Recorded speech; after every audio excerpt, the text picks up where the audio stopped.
Shiroli MIDC हद्दीमधील हे घटनास्थळ आहे। Shiroli MIDC या हद्दीमध्ये जे आपण सध्या उभा आहोत हे रामनगर या ठिकाणी एक बिहारमधून साधारण 3 वर्षापूर्वी स्थलांतरित झालेलं कुटुंब राहतं। गुड्डू सिंग अग्रहरी असं त्या कुटुंब प्रमुखाचं नाव आहे। गुड्डू सिंग आणि त्यांची पत्नी हे शिरोली MIDC मध्ये दोघेही लेबर म्हणून काम करतात कंपनीमध्ये आणि त्यांच्या मेवणा हा त्यांच्या घरी असतो, म्हणजे त्याचे जे मुलं आहे त्यांचा मामा। तर काल सकाळी 8 वाजता दोघेही नवरा बायको हे त्यांच्या कंपनीमध्ये काम करण्यासाठी गेले, साधारण 7:30-8 वाजता सकाळी जेवण करून। आणि त्यांना 5 मुलं आहेत, जे गुड्डू सिंग आहेत त्यांना 3 मुली आणि 2 मुलं। तर संध्याकाळी त्यांची पत्नी 6:30 वाजता घरी आली आणि तिचे पती म्हणजे गुड्डू सिंग हे संध्याकाळी साधारण 8:20 ते 8:30 वाजता रात्री घरी आले।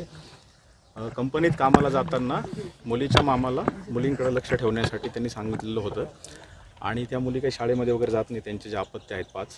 तर दुपारी साधारण 1:30च्या सुमारास या शिवानी जी मुलगी काल मिसिंग झाली होती, तिला जेवण करून दिल्यानंतर ती मोबाईल खेळत होती त्या मामाचा दिलेला। त्यानंतर मामा झोपी गेला आणि साधारण 1:30 ते 2च्या दरम्यान ती घराबाहेर पडली। त्यानंतर तिचे आईवडील हे संध्याकाळी कंपनीतून परत आल्यानंतर आईने आणि वडिलांनी मुलगी कुठं गेली विचारलं मामाला, तर ती दुपारी गेली बाहेर असं त्यांना सांगितलं। त्यानंतर साधारण 8:30 ते 9:30च्या दरम्यान त्यांनी आसपास परिसरामध्ये शोध घेतला की सदर मुलगी कुठे खेळण्यासाठी गेली असेल नेहमीच्या ठिकाणी, परंतु त्या ठिकाणी देखील ती आढळली नाही। मग ते कुटुंबीय गुड्डू सिंग ज्या ठिकाणी राहतात त्यांच्या शेजारी निर्मला पाटील नावाच्या एक व्यक्ती आहेत, त्यांनी पोलीस स्टेशनचे इंचार्ज शिरोलीचे यांना मोबाईलवर फोन केला। साधारण 9:45च्या दरम्यान 10 वाजता सपोनी जे गिरी आहेत पोलीस स्टेशनचे ते त्या ठिकाणी आले। त्यांनी देखील ही माहिती घेतली दिवसभरातल्या घटनाक्रमाबद्दल आणि त्यांची तक्रार घेण्यासाठी गुड्डू सिंग यांची पोलीस स्टेशनला आपण 137 BNS म्हणजे जुना 363 IPC किडनॅपिंगचा गुन्हा दाखल केला रात्री 23:26 आणि त्यानंतर API गिरी त्यांची टीम आणि त्या मुलीचे वडील आणि तिचे नातेवाईक यांनी देखील या परिसरामध्ये तिचा शोध घेतला पहाटे 4 वाजेपर्यंत, परंतु त्यांना काही मुलीचा शोध लागला नाही। आज सकाळी परत 8 नंतर SDPO करवीर, त्याचबरोबर स्थानिक गुन्हे शाखेचं पथक आणि पोलीस स्टेशन असं यांनी परत शोध सुरू केला त्या मुलीचा। त्यानंतर मग डॉग स्क्वॉडची देखील मदत घेण्यात आली। डॉग स्क्वॉडला त्या मुलीच्या घरातील जे आर्टिकल्स आहेत, तिचे जे जुने वापरते फ्रॉक्स आहेत किंवा त्या इतर वस्तू आहेत, त्याचा वास दिल्यानंतर डॉगने घटनास्थळ दाखवलं। त्या ठिकाणी त्या मुलीचा मृतदेह मिळालेला आहे। त्यानंतर मृतदेह मिळाला साधारण 12:15च्या दरम्यान दुपारी। त्यानंतर मग फॉरेन्सिकची टीम बोलून त्या ठिकाणी जे सॅम्पल्स आहेत घटनास्थळावरचे ते कलेक्ट केलेले आहेत।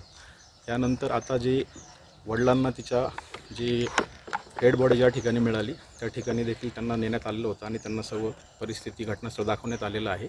आणि आता पुढील जे तिचं शवविच्छेदन आहे त्यासाठी त्या मृतदेह आहे तो CPRला आपण शिफ्ट केलेला आहे आणि त्या ठिकाणी SDPO उपस्थित आहेत। आता हा जो कालचा गुन्हा दाखल आहे त्यामध्ये आता ज्या शक्यता आहेत विविध या गुन्ह्याच्या क्राईम अगेन्स्ट चाइल्ड, त्या सर्व शक्यता पडताळून फॉरेन्सिक टीमला सांगून तिचं शवविच्छेदन आता पोलीस करून घेत आहेत। त्याचबरोबर स्थानिक गुन्हे शाखेची टीम देखील संशयित जे आहेत, कारण या ठिकाणी दुपारी 1:45च्या दरम्यान सदर मुलगी एका अनोळखी इसमासोबत चालत येतानाचं एक अंधुकचं फुटेज देखील प्राप्त झालेलं आहे। तर त्या व्यक्तीचा देखील शोध LCBची टीम घेते। आम्ही देखील आता तिकडे चाललो आहे। तर पुढे जी डेव्हलपमेंट होईल ती आपल्याला मुलगी कुठल्या अवस्थेत होती त्या संदर्भात थोडीशी प्राथमिक अंदाज जो आहे तो आता फॉरेन्सिकची टीम येऊन गेलेली आहे।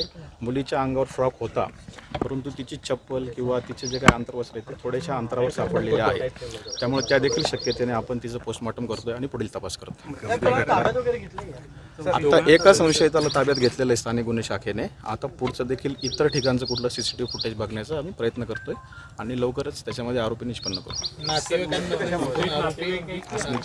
आणि आपण कुठलीही शक्यता नाकारत नाही आता या स्टेजला, कारण आता हे खूप प्रीमॅच्युअर होईल मी त्याच्यावर कमेंट करणं की कोण आरोपी असू शकतं। आपण सर्व अँगलने पडताळणी करतो।